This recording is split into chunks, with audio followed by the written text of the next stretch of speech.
Pemerintah memastikan kebijakan potongan gaji pekerja untuk tabungan perumahan rakyat atau TAPERA tidak akan membebani masyarakat. Dana tersebut dipastikan tidak akan hilang, melainkan dikembalikan ke peserta untuk mendukung bantuan kepemilikan rumah para pekerja swasta. Pemerintah memastikan kebijakan potongan gaji pekerja untuk tabungan perumahan rakyat atau TAPERA tidak akan membebani masyarakat. Menurut Menteri PUPR Basuki Hadi Mulyono, dana tersebut dipastikan tidak akan hilang, melainkan dikembalikan ke peserta untuk mendukung bantuan kepemilikan rumah para pekerja swasta. Terkait skema keikutsertaan TAPERA, Basuki mengaku masih harus berkoordinasi dengan Badan Pengawas TAPERA. Kalau menurut saya yang dulu TAPERA itu memang itu tabungan, bukan dipotong terus hilang. Itu tabungannya anggota untuk nanti dia mendapatkan tabungannya itu untuk mendapatkan bantuan untuk membangun rumahnya. Seperti diketahui, kebijakan pemotongan gaji pekerja swasta sebesar 3% untuk TAPERA diatur dalam Peraturan Pemerintah Nomor 21 Tahun 2024 tentang perubahan atas PP Nomor 25 Tahun 2020 tentang penyelenggaraan tabungan perumahan rakyat atau TAPERA. PP ini ditandatangani Presiden Joko Widodo pada tanggal 20 Mei lalu.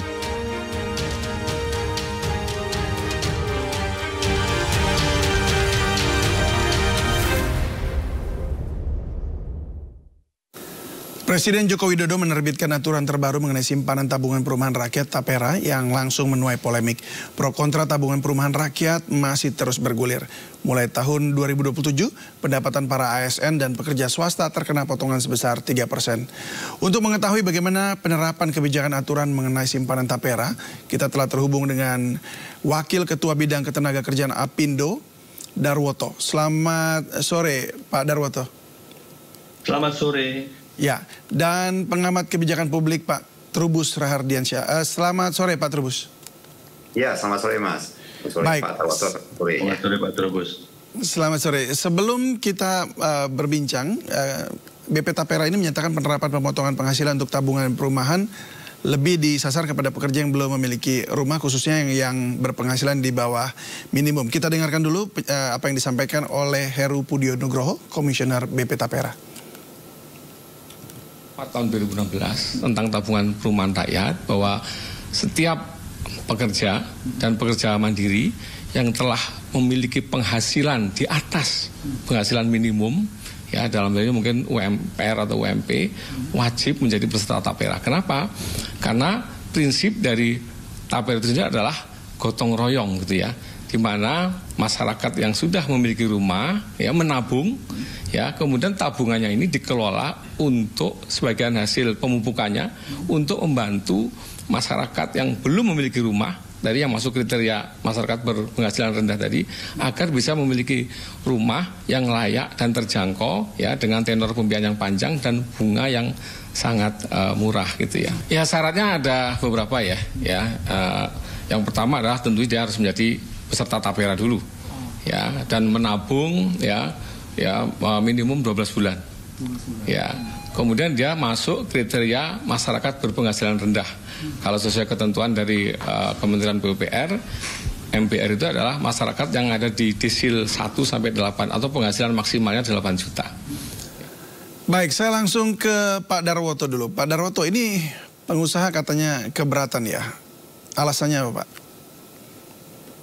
Ya, memang pengusaha keberatan sejak undang-undang ini dibahas ya, undang-undang mengenai TAPERA tahun 2016 yang lalu, dan di situ memang kita juga menyampaikan bahwa keberatannya adalah pertama dari aspek iurannya, ya, dari aspek iuran. Ya, tentu iuran ini akan menambah beban bagi pengusaha maupun pekerja. Itu satu. Terus yang kedua, pengusaha berpandangan bahwa terkait dengan urusan perumahan, itu kita kan sudah ada iuran kepada BPJS Tenagakerjaan, dan di sana kita juga ada kerjasama dan sudah ada regulasinya berkait manfaat layanan tambahan yang diberikan oleh BPJS Ketenagakerjaan itu sebesar 30% dari saldo tabungan hari tua itu, dan ini belum dimanfaatkan secara maksimal, dan ini merupakan peluang bagi pekerja-pekerja swasta untuk bisa mendapatkan pembiayaan baik untuk uang muka rumah, untuk melakukan renovasi rumah. Nah, hadirnya tabungan perumahan rakyat ini, Tapera ini, justru semacam duplikasi terhadap aturan ataupun manfaat yang sudah ada yang melalui BPJS ini. Nah, sehingga inilah duplikasi inilah yang pada akhirnya juga berdampak kepada beban bagi pengusaha maupun pekerja. Baik. Demikian. Ya, baik. Saya ke Pak Trubus. Pak, apa memang demikian? Artinya Anda melihat bahwa kebijakan ini kemudian jadi tumpang tindih? Iya, saya melihat memang ini kebijakan nampaknya seperti itu, Mas, tumpang tindih, karena selama ini pemerintah sudah melalui BPJS Tenaga Kerja itu sudah memberikan ruang akses kepada para pekerja untuk mendapatkan KPR rumah, dan sebagian sudah running sekarang kan menyicil mereka. Nah, dengan hadirnya PP 21 ini, maka mereka wajib untuk menjadi peserta Tapera ini, sehingga otomatis mereka harus membayar double kan, artinya dua kewajiban lah sesuai aturan undang-undang. Nah, di satu sisi memang saya melihat yang kedua ini pemerintah ini seperti lepas tangan gitu. Harusnya kan negara hadir di situ untuk tidak semata-mata mengatur, tapi ada kehadirannya. Kalau misalnya tadi yang disampaikan Apindo pelaku usaha saja ada kewajiban 0,5%, nah harusnya negara juga punya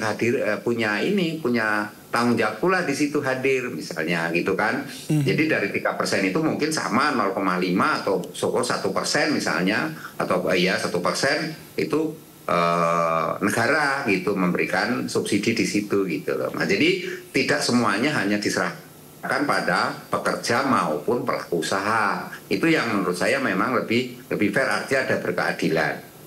Yang ketiga memang untuk ini persoalannya kan ini untuk tenaga kerja yang penghasilannya itu di bawah 8 juta kan gitu. Jadi hitungannya kan seperti itu, atau UMP lah. Kalau UMP Jakarta taruhlah misalnya 5 juta, ya 5 juta Jakarta. 5 juta itu berarti 3%-nya kan berarti harus membayar 150.000, Mas. 150.000 itu kewajiban pekerjanya 125.000, sementara pelaku usahanya harus bertanggung jawab 25.000. Nah, ini kan tentu jadi memberatkan, artinya memberatkan dari sisi pelaku usaha tadi disampaikan Pak Darwoto, tapi juga memberatkan dari sisi pekerja sendiri yang selama ini juga harus terpotong untuk kewajiban-kewajiban yang lain, yaitu misalnya BPJS Ketenagakerjaan, BPJS Kesehatan dan lainnya, sehingga yang didapat itu akhirnya sangat kecil gitu loh, Mas. Karena itu menurut saya ini perlu ada kebijakan yang lebih lanjut terkait dengan ini supaya tidak terkesan membebani seperti itu gitu. Baik, saya kembali ke Pak Darwoto. Ini beletnya juga sudah keluar. Jadi apa langkah-langkah Apindo untuk mengusung narasi Anda tadi bahwa ini memang sangat memberatkan gitu? Ya, ini kan udah keluar PP-nya ya. Dan sebelum PP keluar juga sudah pernah dibahas juga di dalam lembaga kerjasama tripartit nasional ya. Dan di sana juga kami juga dari pengusaha dan juga teman-teman pekerja juga menolak dengan adanya iuran dimaksud. Nah, sehingga karena ini sudah menjadi aturan lah. Nah, inilah suara yang tentunya kami suarakan bahwa pengusaha keberatan dengan adanya aturan itu, meskipun aturannya sudah keluar gitu. Tapi kan menyuarakan bahwa ini akan menambah beban dan ini juga nanti sebagian besar juga tidak ada yang memanfaatkan, karena kan kalau kita tahu sendiri bahwa upah yang dimaksud ini kan juga kalau di atas upah minimum kan juga hampir semua kita berkewajiban untuk membayar upah untuk masa kerja yang kurang dari 1 tahun. Kalau yang di atas 1 tahun kan udah jelas di atas upah minimum. Nah, ini juga nanti siapa yang memanfaatkan itu, khususnya dari karyawan swasta ya.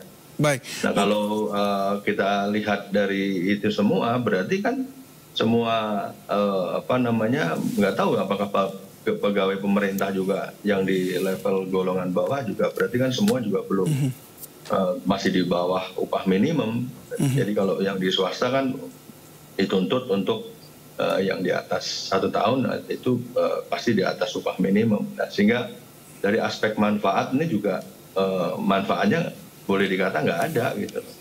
Dan kita lebih apa namanya, karyawan swasta itu lebih firm, dia memanfaatkan yang difasilitasi oleh BPJS ketenagakerjaan yang MLT itu, karena itu siapapun bisa, mau yang penghasilan rendah, mau yang menengah, mau yang tinggi pun dapat memanfaatkan itu sepanjang sebesar 30% dari saldo tabungan jaminan hari tua itu. Gitu. Baik, mungkin singkat saja Pak Trubus, mungkin kebijakan apa yang seharusnya lebih tepat begitu ya, dalam artian untuk di masa situasi ekonomi yang seperti ini.